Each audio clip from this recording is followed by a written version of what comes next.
The Galactic Council's massive war chamber buzzed with confident chatter. Representatives from 100 different star systems gathered around the holographic display, showing a small blue planet in an unremarkable solar system. Earth, the newest discovery, the latest conquest. Admiral Krextar of the Dominion fleet stood at the center, his four arms crossed over his scaled chest. The scans confirm what we suspected.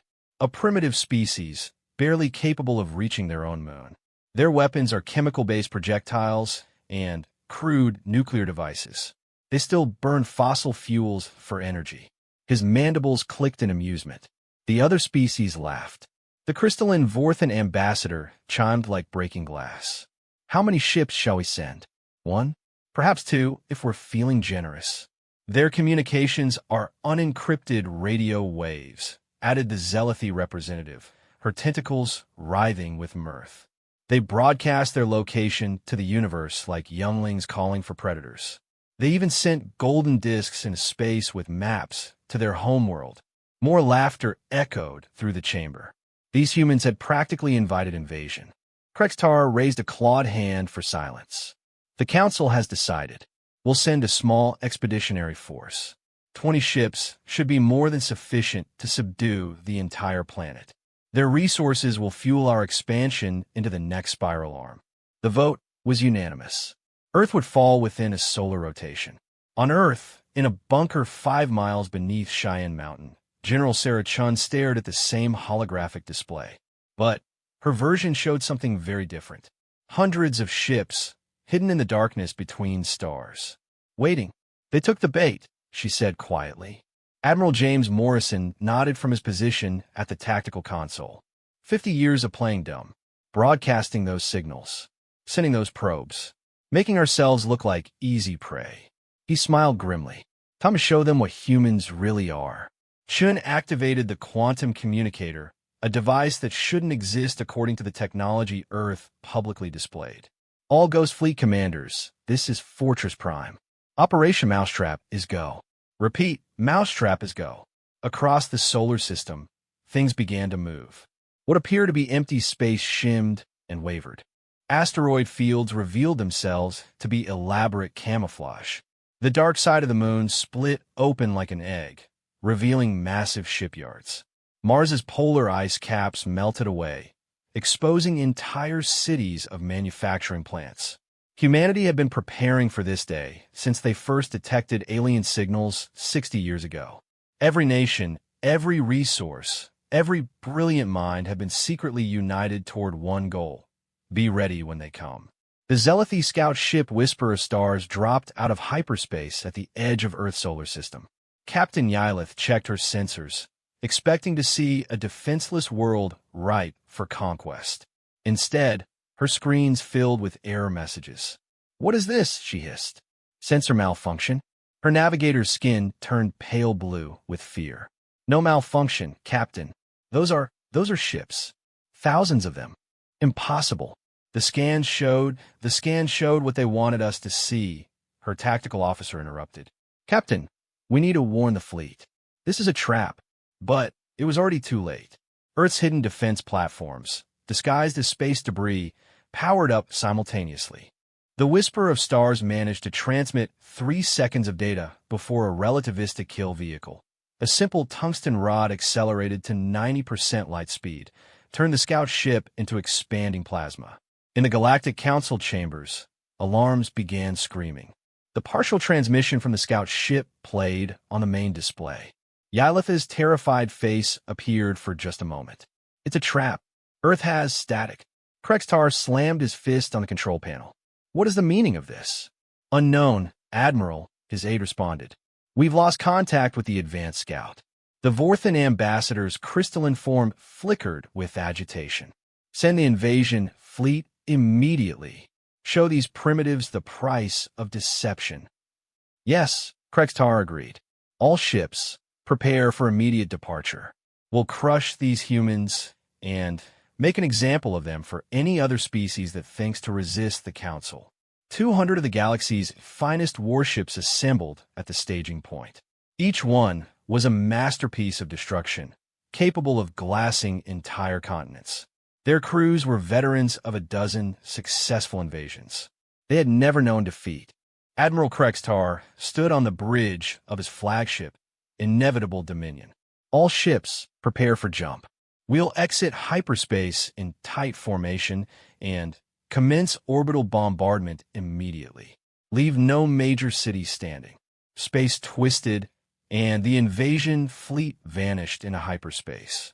They emerged seconds later at Earth's doorstep, weapons charging, shields at maximum, and found themselves staring at the assembled might of humanity. The human fleet was impossible. Where the aliens built beautiful, elegant vessels that looked like works of art, humans had built machines of war. Brutal, angular things bristling with weapons. No wasted space, no aesthetic considerations. Just pure, focused lethality. And there were so many of them. Sir, Krextar's tactical officer whispered, I'm counting over 3,000 capital ships. And those are just the ones not running stealth systems. The Admiral's scales had gone pale. Ow! Their technology level was a lie. Came a transmission in perfect galactic standard. The main screen activated, showing a human face. Admiral Morrison smiled without warmth. Hello, Krextar. We've been expecting you. This is impossible, Krextar snarled. You're barely space-faring. Morrison chuckled. That's what we wanted you to think. You see, when we detected your first signals 60 years ago, we had a choice. Reveal ourselves and hope for peaceful contact, or prepare for the worst. His smile vanished. Human history taught us that when technologically superior civilizations meet inferior ones, it rarely ends well for the natives. So we decided not to be the natives. You dare threaten the Galactic Council? Threat? Morrison shook his head. No, Admiral. We're not threatening anyone. We're defending our home. You came here to conquer us, to enslave our people, to steal our resources. You expected sheep. You found wolves. Krextar's 4 hands moved to his weapon controls. You may have numbers, but our technology is about 3 generations behind ours, Morrison interrupted. Did you really think a species capable of splitting the atom just 70 years after achieving powered flight would advance slowly? We reverse-engineered your scout probes, improved on the designs, and built better. Our ships use quantum drives, not your outdated hyperspace systems. Our weapons fire through folded space. Distance is irrelevant.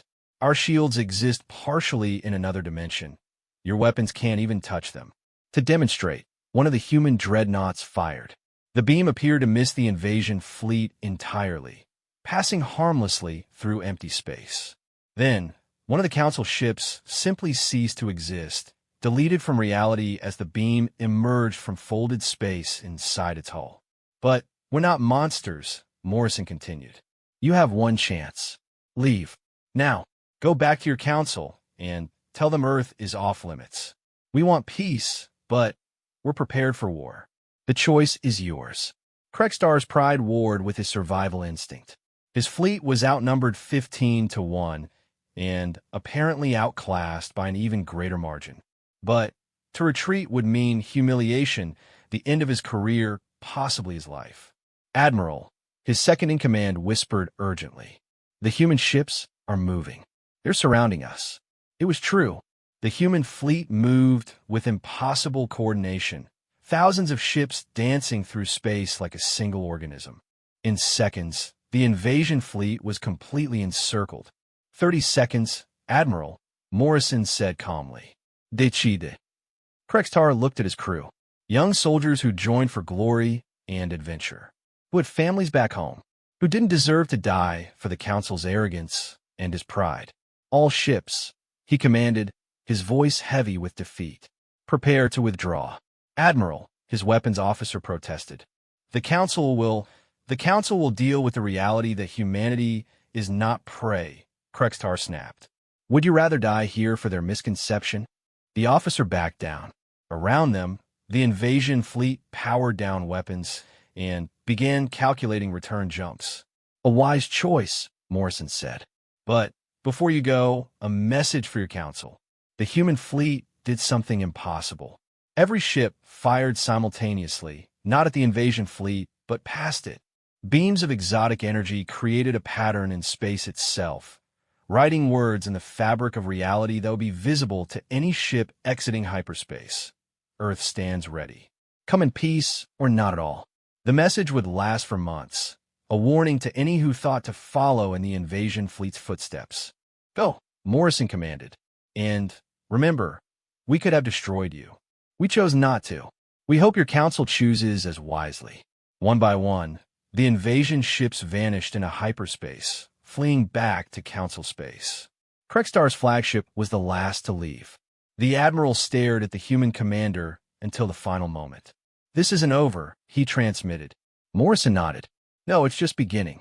But maybe, just maybe, it's the beginning of something better than conquest and slavery. The choice is yours, Admiral. Make it wisely. The inevitable Dominion jumped away, leaving human space behind. But the questions it carried would shake the Galactic Council to its foundations.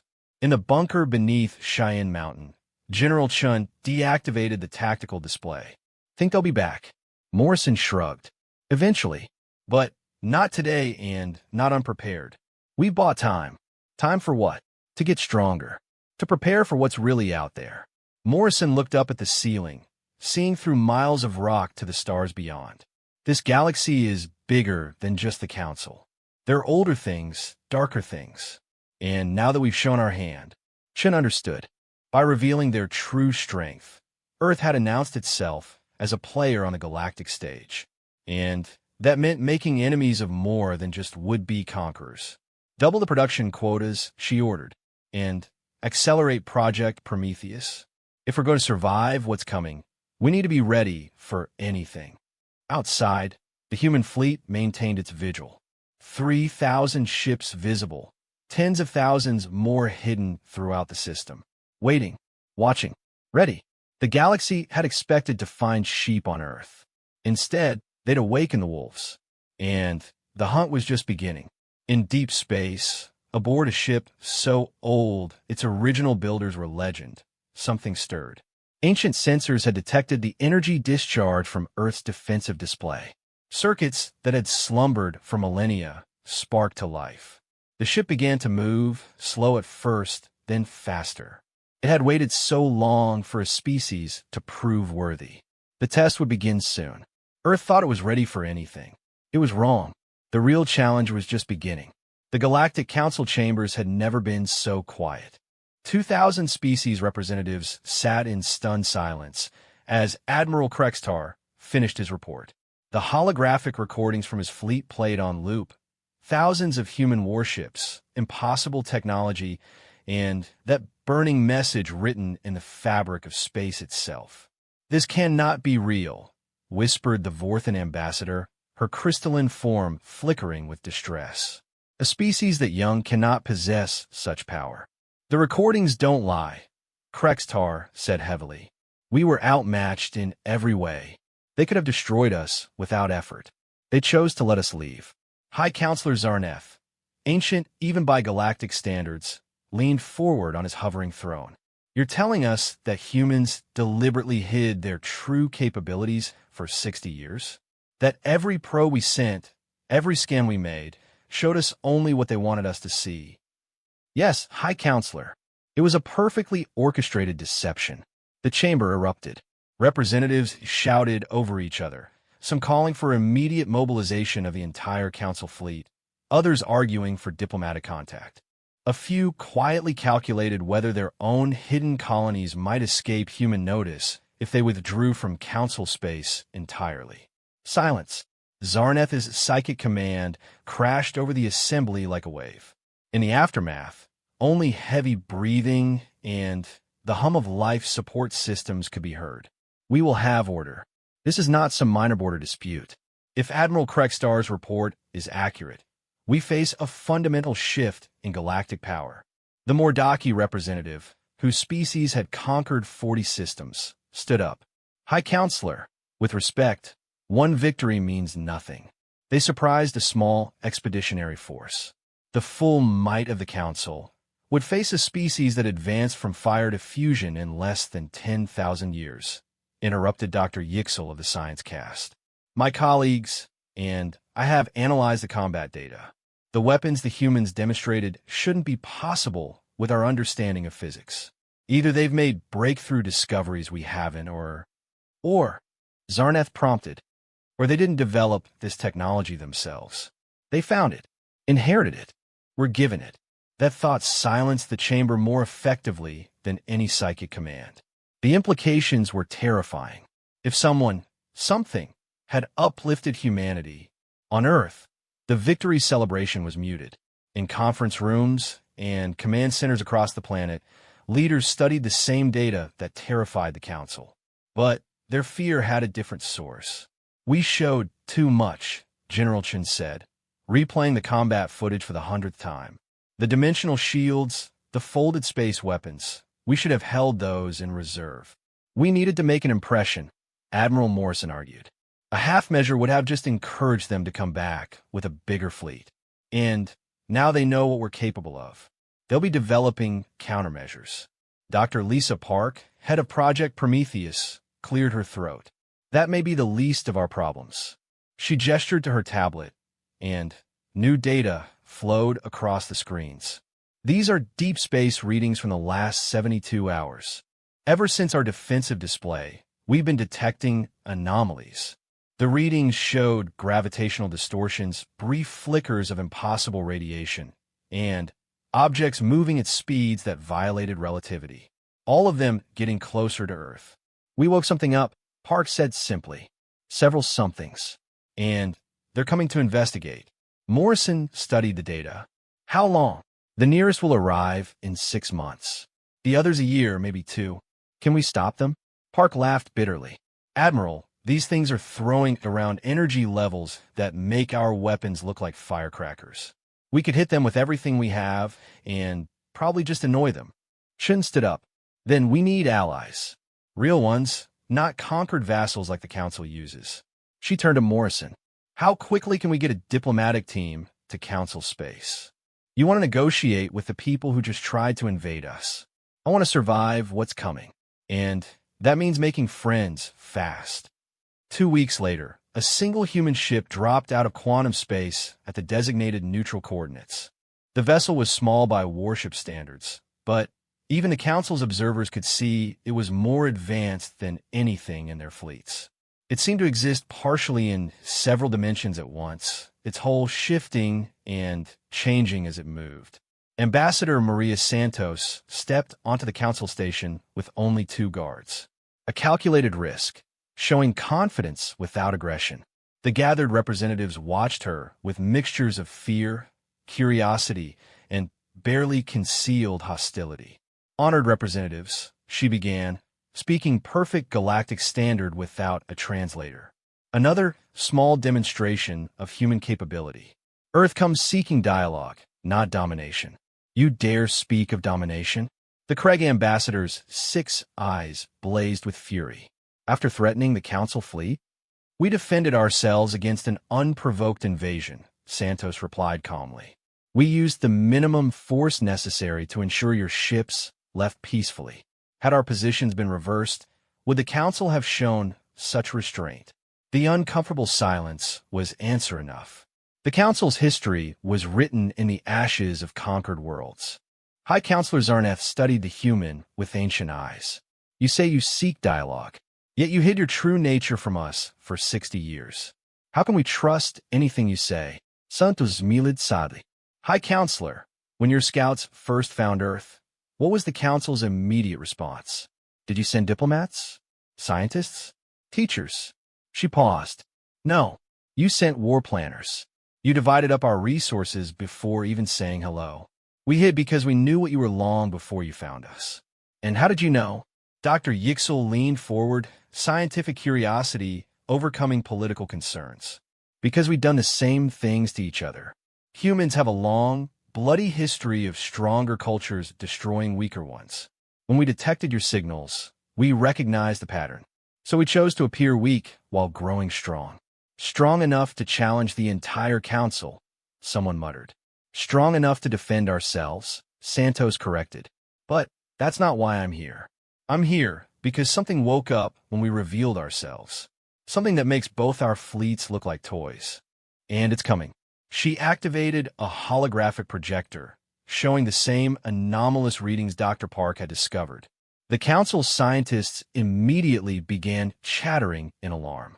These signatures, Dr. Yixel breathed. We've seen them in ancient ruins, in dead systems where entire civilizations just ended. The Devourers, Zarneth whispered, a word that hadn't been spoken in council chambers for millennia.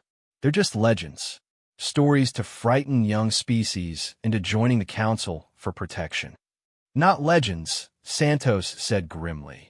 And they're coming to investigate the new player on the board. Earth can't stop them alone.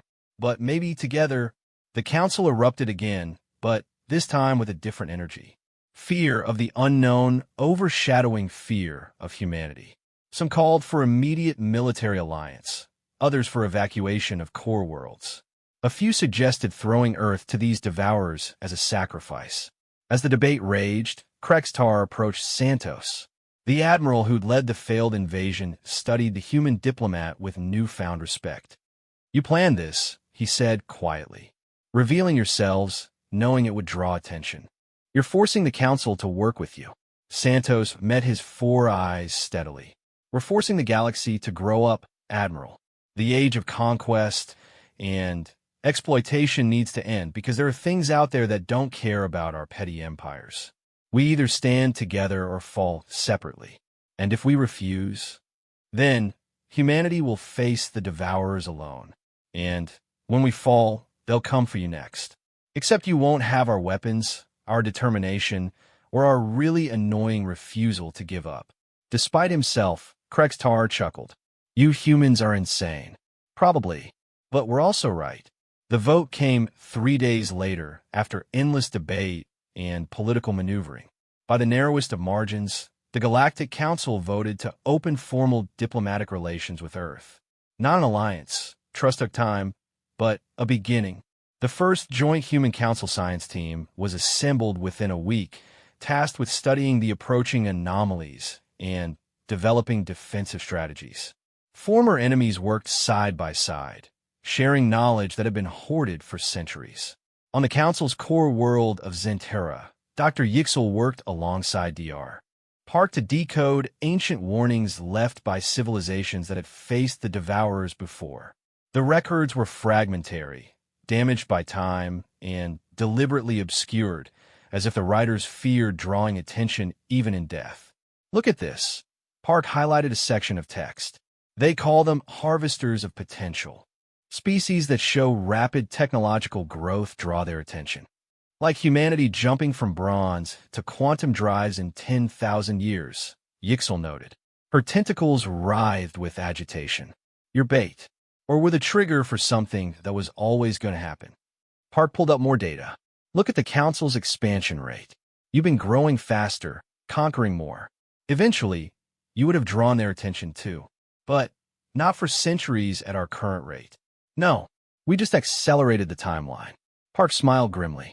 Sorry about that. Meanwhile, in Earth's shipyards and the Council's forge worlds, a new kind of fleet was taking shape.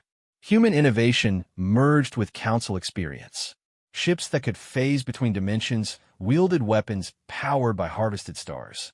Shields that existed in folded space were reinforced by psychic barriers. It wasn't enough. Everyone knew it wasn't enough. But it was better than facing the storm alone. The first Devourer probe arrived exactly 6 months after Earth's revelation, just as predicted. It was smaller than expected, barely the size of a moon. But the energy it radiated made hardened soldiers weep and sensitive psychics scream. Admiral Morrison, now commanding the Joint Human Council First Response Fleet, watched from a bridge of the merged command ship Unity. Human and alien crew worked together with practiced efficiency born of necessity. All ships, hold position, he ordered. No aggressive moves. Let's see what it wants. The probe hung in space, scanning everything with sensors that violated known physics. It paid special attention to Earth, to the defensive platforms, to the new hybrid ships. For 6 hours, it simply observed. Then it spoke, not with words or signals, but directly into the minds of every sentient being in the system. Interesting. The psychic pressure drove several crew members to their knees. Morrison gritted his teeth and remained standing through sheer will. You have grown quickly, young ones. Faster than predicted. This merits investigation. We mean no threat to you, Morrison broadcast back, hoping they could hear conventional signals. We only seek to protect ourselves. Threat? The concept seemed to amuse the intelligence behind the probe. You could no more threaten us than an insect could threaten a star. But you show promise. Evolution. Adaptation. The probe pulsed, and suddenly every screen showed images. Civilizations across the galaxy, across time. Some ascending to beings of pure energy, others falling into barbarism and extinction. And, through it all, the Devourers watched. Tested. Judged. We are gardeners. We prune the weak. Nurture the strong. You have passed the first test by uniting former enemies. But greater tests await. What kind of tests? Admiral Krextar asked from his position at the tactical station. The probe began to change, its moon-like surface rippling and reforming. In seconds, it had become a perfect sphere of impossible blackness that seemed to drink in light. Survive. The sphere pulsed once and vanished, leaving behind only a message burned into space like Earth's warning to the Council. The harvest begins in one solar rotation. Prove your worth or be pruned. In the aftermath, as panic threatened to overwhelm both fleets, Morrison and Krextar looked at each other across the bridge. Former enemies now bound by threat beyond either of their comprehensions. 1 year, Krextar said, to prepare for something we can't understand, can't match, can't escape. Then we'd better get started, Morrison replied. He opened a channel to all ships. All hands, this is Admiral Morrison. You've seen what we're facing. You know the odds. But I'll tell you what I told the Council. Humans have an annoying refusal to give up. And now so do all of us. We have 1 year to become something more than we are. 1 year to evolve or die. So let's get to work. Across the combined fleet, humans and aliens responded with determination rather than despair. They'd unite not because they wanted to, but because they had to. The alternative was extinction. In her lab, Dr. Park studied the residual energy from the probe's departure. The readings were impossible, but somehow familiar, like an echo of something she'd seen before. She pulled up the classified files from Project Prometheus. The artifacts found beneath Earth's ice, technology that had jump-started humanity's secret advancement. The energy signatures were similar. Not identical, but related. Oh my God, she whispered, the pieces falling into place. We didn't find abandoned technology. We found a test. Earth was always meant to be found. We were always meant to advance quickly. The Devourers hadn't just discovered humanity. They'd been watching all along, waiting to see what Earth would become. And now the real test was about to begin. The year that followed would be known in galactic history as the time of forging. Every species in the Council contributed something: technology, knowledge, resources, or simple determination. Former enemies became brothers in arms. Scientists who'd hoarded secrets for centuries shared freely. Warriors who'd fought on opposite sides now trained together. Earth became the center of the largest cooperative effort in galactic history. Human creativity and adaptability merged with alien expertise and resources. Ships grew stranger, weapons more exotic. Shields that existed in 17 dimensions. Weapons that fired backward through time. Drives that moved ships by rewriting the universe's definition of their location. It still wouldn't be enough. Everyone knew it. But they built anyway, because the alternative was surrender, and neither humans nor their new allies knew how to do that. As the year drew to a close, long-range sensors detected movement. Not one Devourer ship, not 100, thousands, each one dwarfing the probe that had visited them. A fleet that could crack planets like eggs and extinguish stars for fuel. Admiral Morrison stood on Unity's bridge, now truly unified after a year of shared struggle. His crew was half human, half alien, all family. Around him, the combined fleet of Earth and Council took positions. 30,000 ships, each one a masterpiece of desperate innovation. All hands, he broadcast. This is it. Everything we've built, everything we've become, it all comes down to this. They call themselves gardeners. They think we're weeds to be pulled. Let's show them what happens when the garden fights back. The Devourer fleet stopped just outside the solar system, waiting, testing their resolve. Humanity had hidden for 60 years, revealing themselves only when forced. They'd turned enemies into allies through necessity. They'd advanced more in 1 year than most species did in millennia. But would it be enough? The answer would reshape the galaxy forever. The harvest was about to begin. The Devourer fleet hung at the edge of Earth's solar system like a storm cloud made of nightmares. Each ship was a different impossible shape. Some were perfect spheres that bent light around them. Others were fractal patterns that hurt to look at directly, and a few seemed to exist in multiple places simultaneously. On the Bridge of Unity, Admiral Morrison studied the tactical display with grim determination. 30,000 Allied ships faced an enemy that had destroyed civilizations since before Earth's sun was born. The odds weren't just bad. They were mathematically impossible. Energy readings are off the scale, reported Lieutenant Commander Thrix, a Zealothi whose tentacles danced over a console. Each of their capital ships is outputting more power than a small star. Our weapons? Morrison asked, though he suspected the answer. Like throwing pebbles at a mountain, Krextar replied from the tactical station. Even our time displacement cannons would barely scratch them. Dr. Park's voice crackled over the comm from a research station on Earth. Admiral, I'm detecting something strange. The Devourers aren't moving, but they're communicating. Not with us. With something else. What do you mean? I mean, there's a massive data stream going somewhere else. They're reporting to someone. Before Morrison could respond, space itself seemed to sigh. A new ship materialized in the gap between the two fleets. It was smaller than the Devourer vessels, but somehow more unsettling. While the Devourer ships were clearly technology, this one seemed almost organic, like it had grown rather than been built. Children. The psychic voice was gentler than the probes had been, but infinitely more powerful. Every sentient being in the system heard it, felt it resonate in their bones. The gardeners have brought me interesting news. A young species that hides its strength. That turns enemies into allies. That refuses to accept its limitations. Such things are rare. Who are you? Morrison broadcast, his voice steady despite the fear crawling up his spine. I am the architect. The gardeners tend the galaxy at my direction. They prune the weak, nurture the strong, and occasionally, they find something unexpected. The organic ship pulsed, and suddenly, every mind in the system was filled with images. The galaxy, as it truly was, not a collection of separate civilizations, but a vast experiment. The architect had seeded life across the stars, watching it grow, guiding its evolution. Some species were allowed to flourish. Others were removed when they proved stagnant or destructive. We're just an experiment to you. Dr. Chen's voice cut through from Earth Command, anger overcoming awe. Not an experiment, a garden.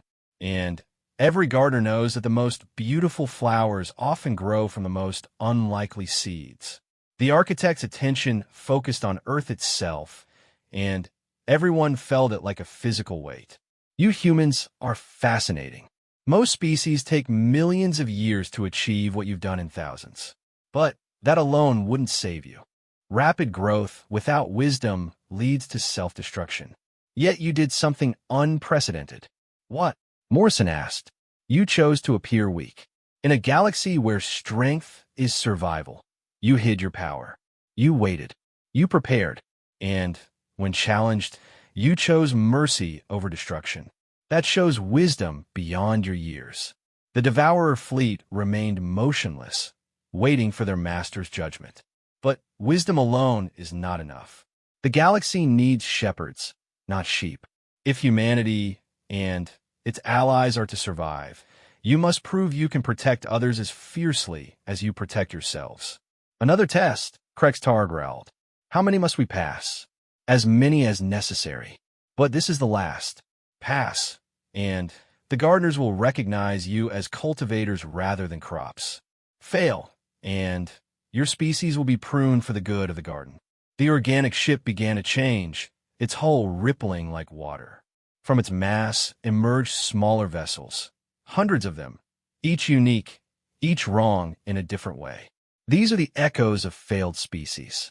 Civilizations that grew strong but lacked wisdom, compassion, or courage. They exist now only as warnings. Defeat them, and prove you won't share their fate.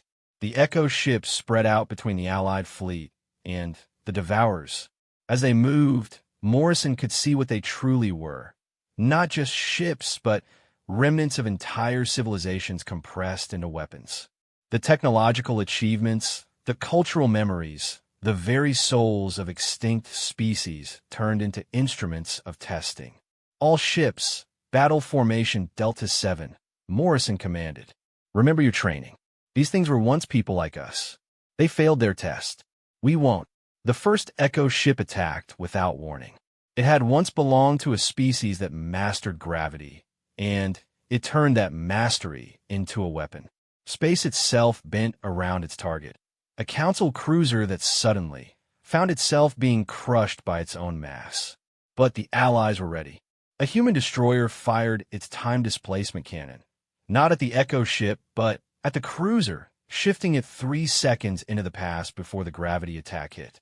Zealothi fighters swarmed the Echo vessel, their pilot's psychic abilities letting them predict its movements.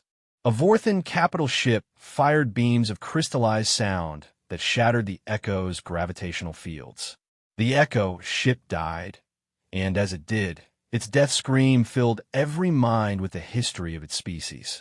The Grathi, who had conquered 100 worlds before turning on each other in civil war, who had been offered the same choice now facing humanity and had chosen domination over cooperation. More Echoes joined the battle, a species that had weaponized time itself, aging enemy ships to dust in seconds. Another that had learned to phase between dimensions, attacking from angles that didn't exist. One that had discovered how to turn thought into reality, manifesting nightmares as physical weapons. Each one was defeated, but at terrible cost. Allied ships burned and died, their crews' final moments broadcast psychically to their comrades. But for every ship lost, the survivors learned. Adapted. Evolved. Pattern recognition complete, announced Dr. Yixel from the science station. The Echoes aren't just attacking randomly. They're showing us how they failed. That time-shifter species, they became so obsessed with changing the past they forgot to build a future. The Dimension Phasers lost touch with reality entirely. They're teaching us, Morrison realized. Even in death, they're trying to warn us. The battle raged for hours. The Allied fleet fought with everything they had, human creativity, Council discipline, and the desperate determination of species facing extinction. They learned from each Echo, adapted their tactics, integrated the warnings into their strategy. When the last Echo ship fell, barely half the Allied fleet remained. Thousands had died, but those who survived had been forged into something new. Not just humans or Council species, but something greater than the sum of their parts. Interesting. The Architect's ship pulsed with something that might have been approval. You fought not just with weapons, but with understanding. You learned from the failures of others. You sacrificed for each other regardless of species. Perhaps there is hope for this galaxy yet. Is that it?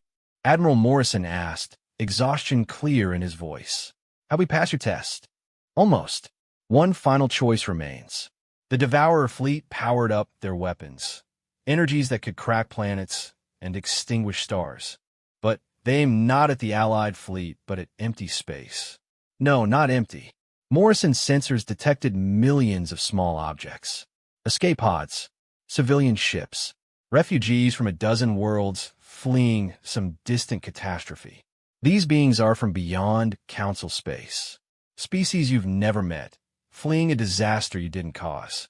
Saving them will require sacrificing your defensive positions. The Devourers will destroy them in 60 seconds unless you intervene. Choose. Morrison looked at the tactical display.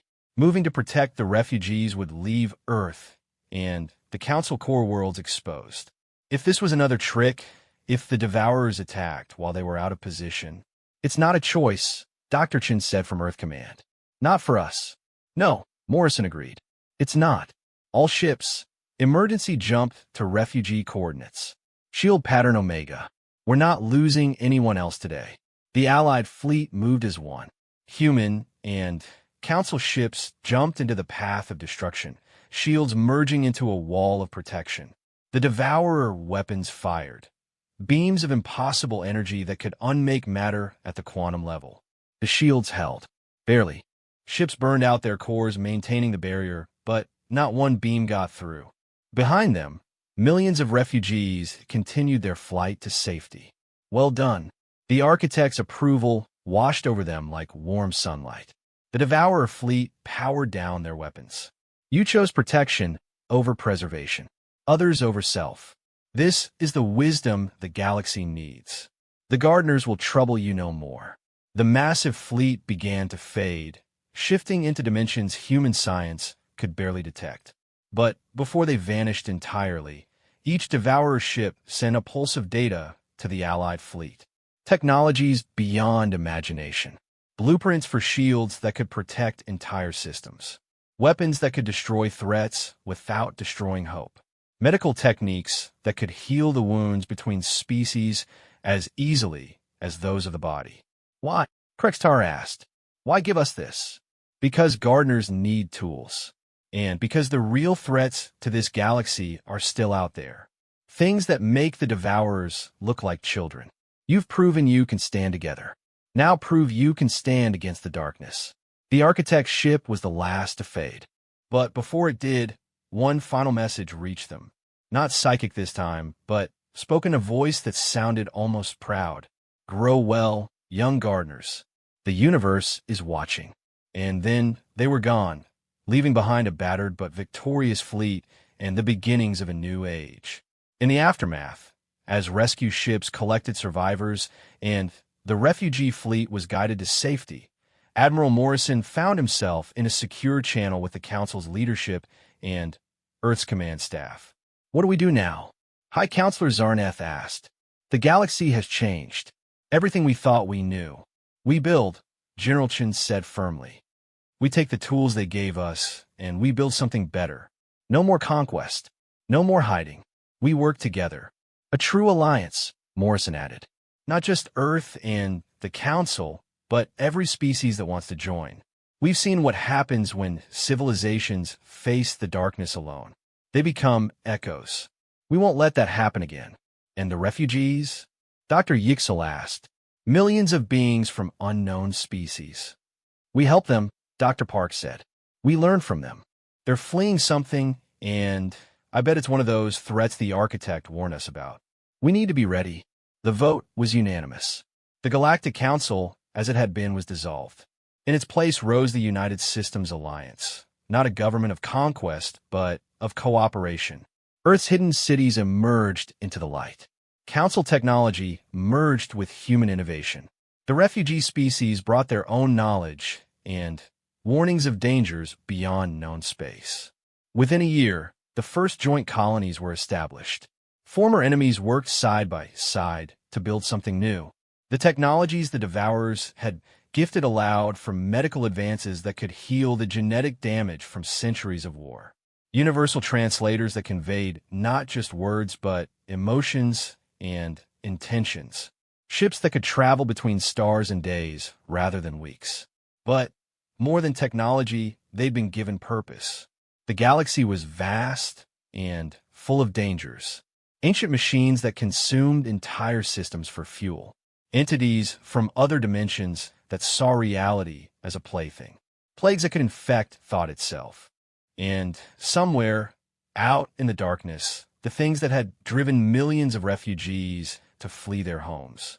Humanity had spent 60 years pretending to be weak while preparing for war. Now they, and their allies, would spend the next 1,000 years growing strong while preparing for worse. In his ready room aboard the newly christened USS Unity, now permanently bonded to its council counterpart as a symbol of the alliance. Admiral Morrison reviewed the reports. Border defenses using Devourer technology. Training academies where young beings of all species learn together. Explorer ships pushing into unknown regions, not to conquer, but to warn and protect. A chime announced a visitor. Ambassador Santos entered, carrying 2 cups of what passed for coffee among the zealoty. She'd been instrumental in transforming the alliance from desperate necessity to genuine partnership. "Thought you could use this," she said, handing him a cup. "Long night. Long year." Morrison sipped the bitter brew and smiled. "Worth it, though. Did you see the report from the Vale sector? 3 pre-spaceflight civilizations detected. The Explorer ship is maintaining hidden observation posts, ready to intervene if anyone tries what the Council did to us. Paying it forward." Santos nodded approvingly. "Though I wonder if we'll be any better than the architect. Watching, judging, deciding who lives and who dies. We're not gods," Morrison said. "We're gardeners. And good gardeners know that every plant is different. Some need support to grow tall. Others need space to spread. And some," he thought of the echoes, civilizations reduced to warnings. "Some need to be stopped before they choke out everything else." The Council thought they were gardening too. Look how that turned out. They were conquering. We're protecting. There's a difference. Is there? We have the power now. Power corrupts. Morrison set down his cup and walked to the viewport. Outside, the mixed fleet maintained its patrol. Human ships alongside Council vessels. Refugee craft being repaired and upgraded, and, in the distance, the first of the new hybrid designs that incorporated Devourer technology. "Power reveals," he said finally. "The Council revealed themselves as conquerors when they found us. We revealed ourselves as protectors when we spared them. The Devourers revealed themselves as teachers when they tested us. Now we'll see what this alliance reveals itself to be. And if we fail, if we become what we fought against, then someone else will rise to stop us." That's what the architect was really teaching us. The galaxy doesn't need perfect guardians. It needs species willing to try, to fail, to learn, and to help others do the same. Santos joined him at the viewport. "Think we'll ever see them again? The architect? The Devourers? When we need to, or when we need to be stopped?" Morrison smiled grimly. "But until then, we have work to do. The galaxy's a big place, and we've only just started exploring it properly." A new alert flashed on his console. Deep space sensors had detected something. A derelict ship of unknown origin drifting toward inhabited space. Its design matched nothing in their databases, including the Devourer gifts. But its energy signature was familiar, the same as the disaster the refugees had been fleeing. "Speaking of work," Morrison murmured, "looks like we're about to earn our gardener's license." He opened a channel to all ships. "All hands, this is Admiral Morrison. We have a potential first contact situation. Unknown vessel approaching from beyond our borders. It might be friendly, hostile, or something we haven't imagined yet. But whatever it is, we meet it together. Human and Council, refugee and native, we stand as one. That's what we are now. That's what we'll always be. Unity out." As the fleet moved to intercept, Morrison thought about how far they'd come. Earth had hidden for 60 years, afraid of being conquered. They'd revealed themselves to save their enemies from that fear. They'd united those enemies against a common threat. And now they stood ready to face whatever the universe threw at them. The Devourers had called them gardeners. The architect had given them tools. But in the end, what they'd really been given was each other. And that, Morrison knew, was the greatest weapon of all. The derelict grew larger on the screens. Scans revealed it was ancient, older than human civilization, older than most Council species, but not dead. Something inside was waking up, responding to their approach. Whatever's in there has been sleeping for a long time, Dr. Park reported from the science vessel. And I don't think it's going to be happy about being woken up. Then, we'd better make a good first impression, Morrison replied. All ships, defensive positions, but weapons cold. Let's see if our new gardening skills work on whatever's about to bloom. The derelict hull began to crack like an egg. Something emerged. Not a ship, not a creature, but something between. It unfolded into space like a flower made of metal and flesh, beautiful and terrible at once. It screamed, not with sound but with thought, a psychic wail of hunger and rage that had been building for millennia. This was what the refugees had fled. This was what lurked in the darkness between stars. And this was what the new alliance would face together. The real work was just beginning. The thing that emerged from the derelict defied classification. Dr. Park's instruments went haywire trying to analyze it. One moment it registered as pure energy, the next as solid matter, then as something that existed in 17 dimensions simultaneously. It was beautiful in the way a supernova was beautiful, magnificent, terrible, and utterly lethal. It's not a ship, Dr. Yixel breathed from her position at the science station. It's not a creature. It's a wound. A wound in reality itself that learned how to think. The entity pulsed, and a wave of pure hunger washed over the fleet.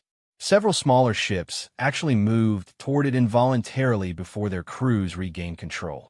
It spoke then, not in words, but in concepts that bypassed language entirely. Food. Finally. So long since feeding. So hungry. Admiral Morrison gripped his command chair as the psychic pressure threatened to overwhelm him. Around the bridge, his mixed-species crew struggled against the entity's influence. The Zealothi were hit worst. Their natural psychic abilities made them more vulnerable to its call. All ships activate psi shields now. Morrison commanded. The Devourer technology hummed to life, creating barriers not just in physical space, but in the mental realm. The pressure eased but didn't disappear entirely. You dare deny us? The entity's rage was like a physical blow. We who were before stars. We who will be after all light dies. Listen, Morrison broadcast, try to project calm he didn't feel. We don't want to fight you. We're explorers, protectors. If you're hungry, maybe we can help. The entity's laughter was the sound of dying galaxies. Help. You are help. You are food. Young minds, fresh thoughts, new experiences to devour. We thank you for gathering so many in one place. It attacked without warning. Not with weapons in any conventional sense, but with pure conceptual assault. The space around 3 council cruisers simply forgot how to exist. The ships didn't explode or implode. They just stopped being erased from reality like they'd never existed at all. Evasive maneuvers. Morrison shouted. Pattern Omega Infinite. Don't let it focus on you. The Allied fleet scattered, moving in patterns designed to confuse prediction algorithms. But this thing didn't predict. It simply reached out and changed the rules. A human destroyer found itself aging rapidly, its crew watching in horror as their ship rusted and crumbled around them in seconds. A Vorthan crystal ship discovered that its molecular bonds no longer wanted to stay together. We can't fight this thing.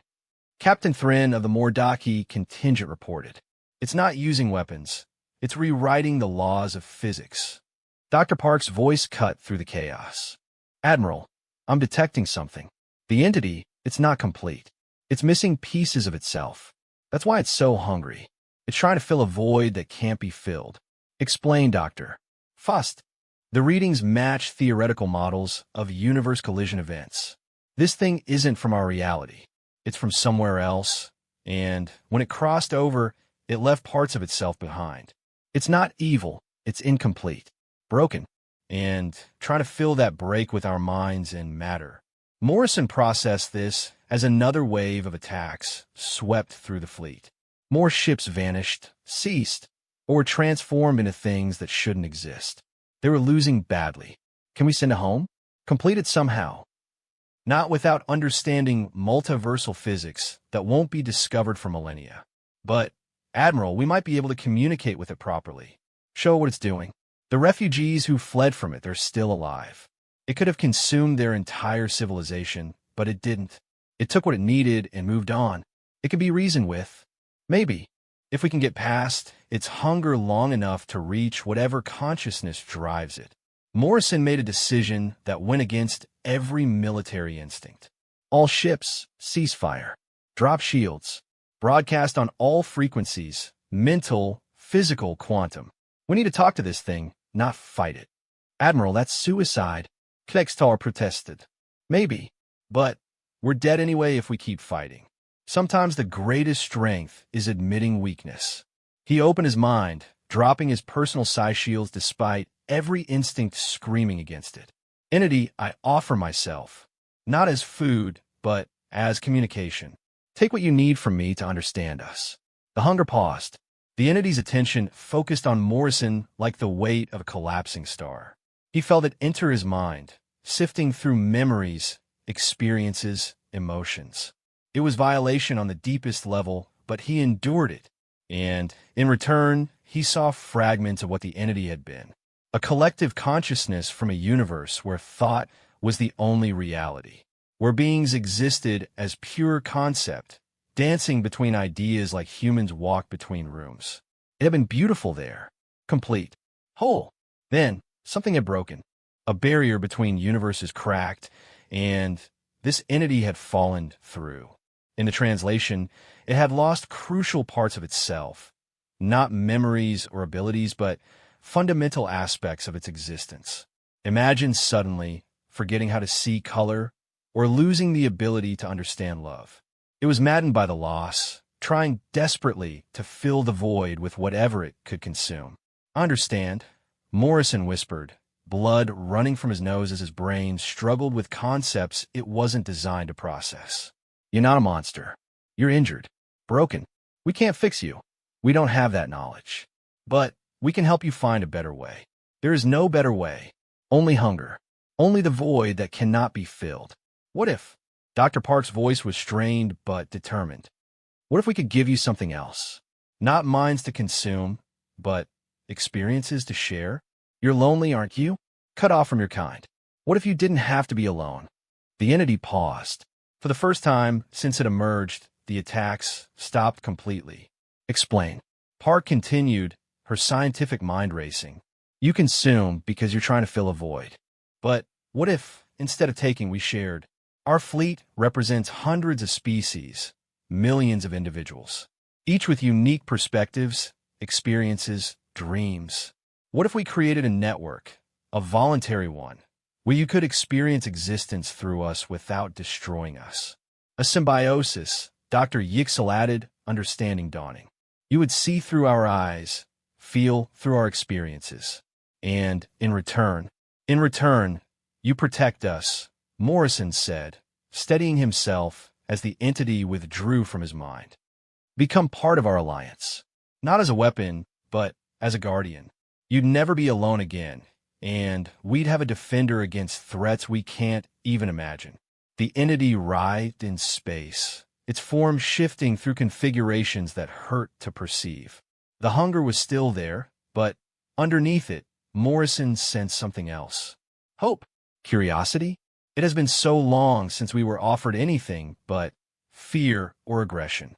The concepts came softer now, less invasive. You would trust us? Knowing what we are, what we could do. Trust is earned, Morrison replied. On both sides. We start small. A few volunteers, willing to share their perspectives. If it works, we expand. If it doesn't, we part ways peacefully. I volunteer, Lieutenant Commander Thrix said suddenly. The young Zealothy's tentacles were pale with fear, but her voice was steady. My people are natural telepaths. We're used to sharing consciousness. If anyone can handle this, we can. Others stepped forward. A human scientist who'd spent her life trying to understand alien perspectives. A council warrior who'd seen too much death and wanted to be part of something better. A refugee whose entire species had been running for generations and was tired of fear. One by one, they opened their minds to the entity, not as food, but as windows. Morrison watched the readings, ready to intervene if the entity betrayed them. But instead of consuming, it observed. Carefully, almost gently, it touched each volunteer's consciousness. Through Thrix's eyes, it saw the beauty of Zealothy homeworld's crystal forests. Through the human scientist, it experienced the wonder of discovery. Through the warrior, the satisfaction of protecting others. through the refugee, the hope of finally finding safety. And through all of them, it experienced something it had lost when it fell between universes: connection. The entity's form began to stabilize, becoming less chaotic, more coherent. We had forgotten. In our hunger, we had forgotten what it meant to be part of something greater. Will you join us? Morrison asked, not as a tool or a pet, but as an equal member of our alliance. We can't send you home, but maybe we can build you a new one. The entity considered. Its form shifted one final time, becoming something that still defied physics, but no longer hurt to look at. If anything, it was beautiful, a living aurora that painted impossible colors across space. We accept, but know this, there are others like us. Things that fell through the cracks between realities. Most are not as reasonable as we have become. They will come, drawn by the same energies that woke us. You will need our strength, and you'll need our perspective, Morrison replied. Together, we're stronger than either would be alone. The integration wasn't simple. Creating a symbiotic network between a multidimensional entity and thousands of corporeal beings required technology that pushed even Devourer's science to its limits. But they managed it. The entity, which came to be known as the Wanderer, became a distributed consciousness across the volunteer network. It experienced life through 1,000 different perspectives while sharing its vast knowledge and abilities with the Alliance. The first test came sooner than expected. 3 months after the Wanderer joined them, sensors detected another incursion.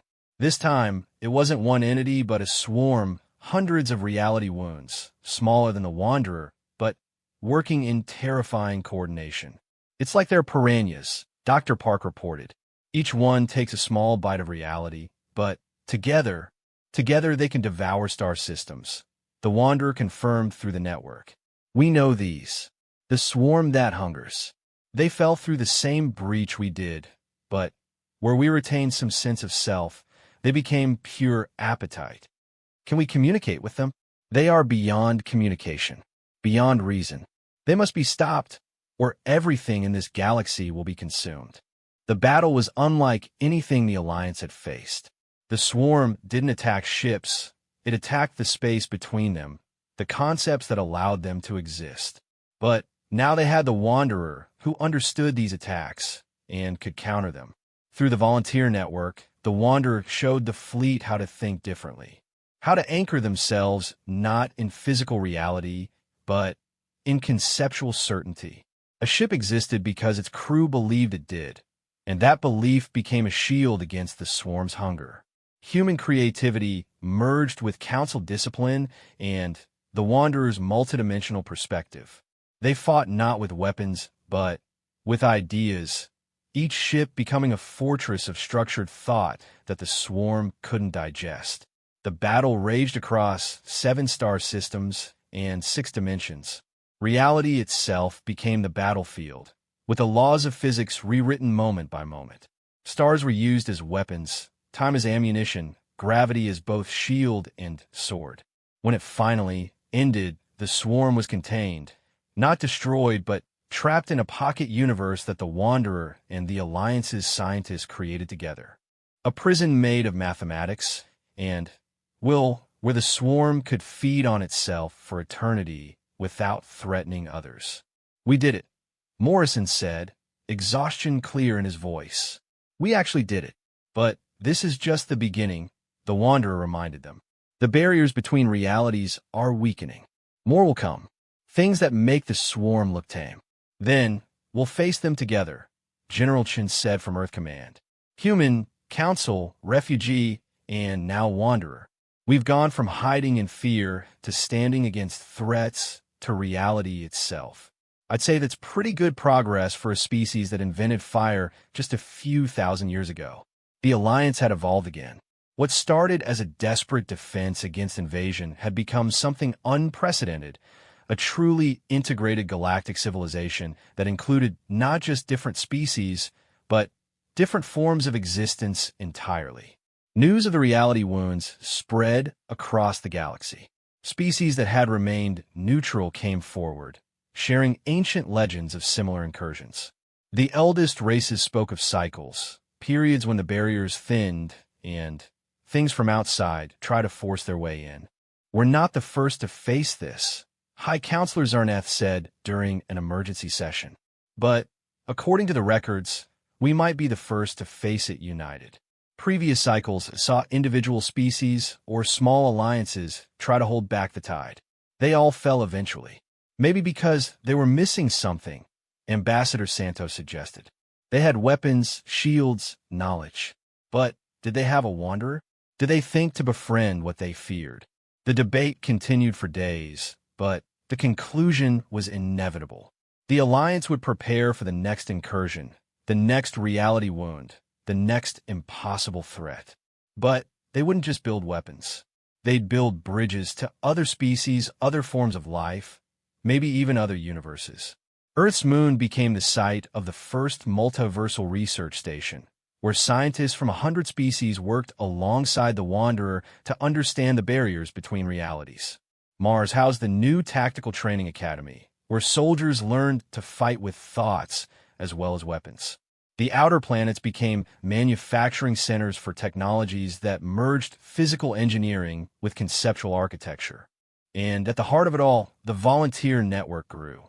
Beings who chose to share their consciousness with the Wanderer, creating a living web of experience that spanned the galaxy.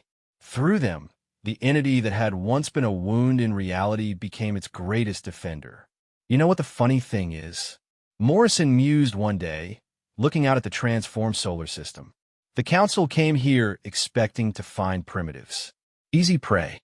Instead, they found the catalyst for the greatest alliance in galactic history. Humanity has always been good at surprising people, Krextar replied. The former invasion commander had become one of Morrison's closest friends and advisors. Even yourselves. Especially ourselves. Morrison smiled. 60 years of hiding, 1 year of fighting, and now a lifetime of guarding reality itself. Not bad for a species that's supposedly barely out of the Stone Age. An alert chimed. Another anomaly detected.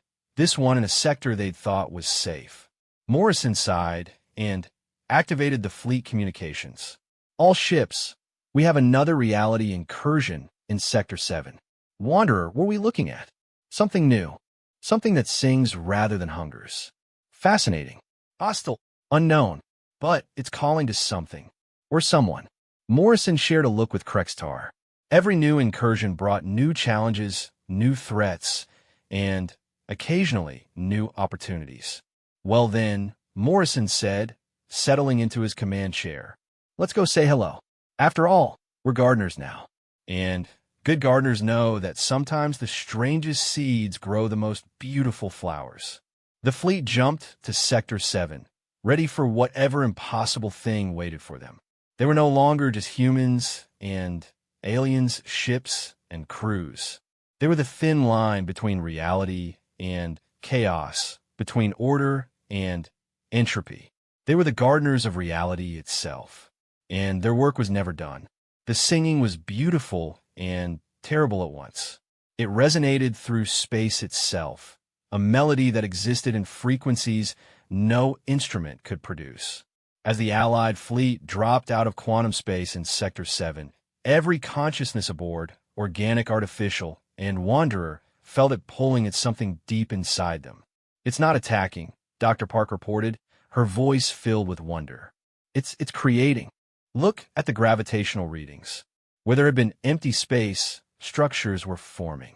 Not ships or stations, but something else. Crystalline formations that grew like flowers, each one singing its own harmonious note. They spread outward from a central point, a sphere of pure sound and light that pulsed with each new creation. This is not like the others, the Wanderer observed through the network. IT doesn't seek to take or destroy. It seeks to beautify. Admiral Morrison studied the readings. Is it sentient? Without question, Dr. Yixel confirmed. But its consciousness is unlike anything in our database. It thinks in music, exists as harmony. And, Admiral, it's been here for weeks. The locals have been hiding it from us. What? Morrison pulled up the sector data. 3 inhabited systems, all minor species who joined the Alliance recently. Open a channel to the Sector 7 Council. The screen filled with the worried faces of 3 species representatives. The central figure, a crystalline being called Resonance of Stars, spoke first. Admiral Morrison, we can explain. Please do. Because from where I'm sitting, it looks like you've been hiding a reality incursion from the Alliance. Not hiding. Another representative, a gaseous being whose name translated as drifts between, interjected. Protecting. The singer isn't like the others. It hasn't harmed anyone. It's been helping us. Morrison raised an eyebrow. Helping how? Resonance of Stars gestured to the space around them. Our systems were dying, Admiral. Solar decay, gravitational anomalies, cascading ecological failures across 3 dozen worlds. We were weeks from requesting evacuation when the singer arrived. And instead of consuming or destroying, it began to fix things. The data supported their claims. Solar output in the region had stabilized. Gravitational fields had smoothed. Dying worlds showed signs of recovery. It sings reality back into harmony, drifts between added. Where things are broken, it makes them whole. Where there is discord, it brings peace. We feared if we reported it, the Alliance would treat it as a threat. You should have trusted us, Morrison said, though his tone was more disappointed than angry. We're not conquerors. We're protectors. And that means protecting things like this too, if they're not a threat. They were right, T.O. Be cautious, the Wanderer interjected. Not all in your Alliance would understand. To many, anything from outside reality is a threat to be eliminated. Morrison couldn't argue with that. Even now, some hardliners in the Alliance argued for preemptive strikes against any reality incursion. The scars from the swarm ran deep. Can we communicate with it? Morrison asked. The singer? We've tried, Resonance of Stars admitted. It acknowledges us, but it's like, imagine trying to explain color to someone who's only ever known sound.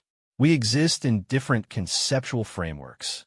Maybe that's where we can help, Dr. Park suggested. Wanderer, you understand multidimensional consciousness.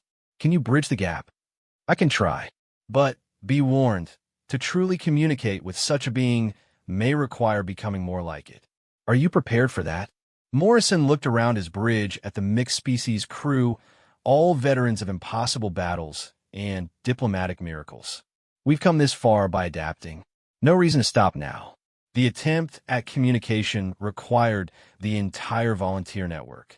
Hundreds of minds linked through the Wanderer, each contributing their unique perspective. Musicians provided understanding of harmony and rhythm. Mathematicians offered the language of universal constants. Poets gave metaphor and meaning. Together, they reached out to the singer. The response was overwhelming. Not words or images, but pure experience. The singer showed them its home, a universe where matter and energy were just different notes in an infinite symphony, where civilizations grew not through expansion, but through increasing complexity of their music, where death was simply a transition to a different movement in the cosmic composition. But that universe was dying. Entropy had accelerated, the music fading to silence. The singer had fled through a crack between realities, carrying with it the last echo of its home. Now it wandered between universes, trying to share its gift of harmony before the final note faded. It's not invasion, Morrison breathed as the connection stabilized. It's preservation. The singer is trying to save something beautiful before it's lost forever. More than that, Dr. Park added, it's teaching us. Each structure it creates is a lesson in multiversal harmonics. If we can learn to read them, we could prevent our own universe's entropy, Dr. Yixel finished, or at least delay it by billions of years. The implications were staggering.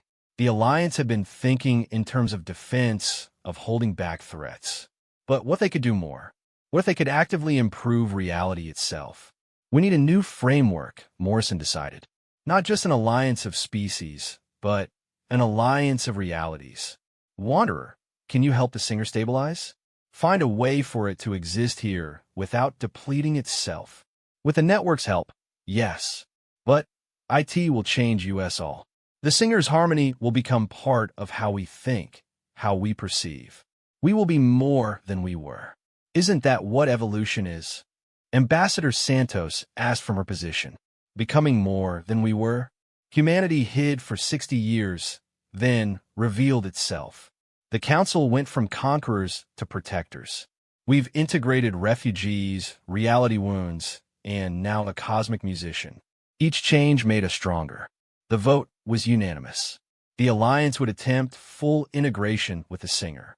The process took months. The volunteer network expanded, drawing in musicians, artists, and anyone who could think in patterns rather than just words. The singer's structure spread throughout Sector 7, but now they were guided, shaped by the alliance's needs. Hospitals found that patients healed faster when exposed to the singer's harmonies. Agricultural worlds discovered crops growing in perfect synchronization. Ships traveling through singer-influenced space arrived at their destinations faster, as if space itself had become more cooperative. But the real breakthrough came when a young human composer named Sarah Chun, no relation to the general, figured out how to sing back. It's not about matching the singer's frequencies, she explained to the assembled scientists. It's about finding your own harmony that complements theirs, like a duet where both voices are different, but create something beautiful together. Her discovery,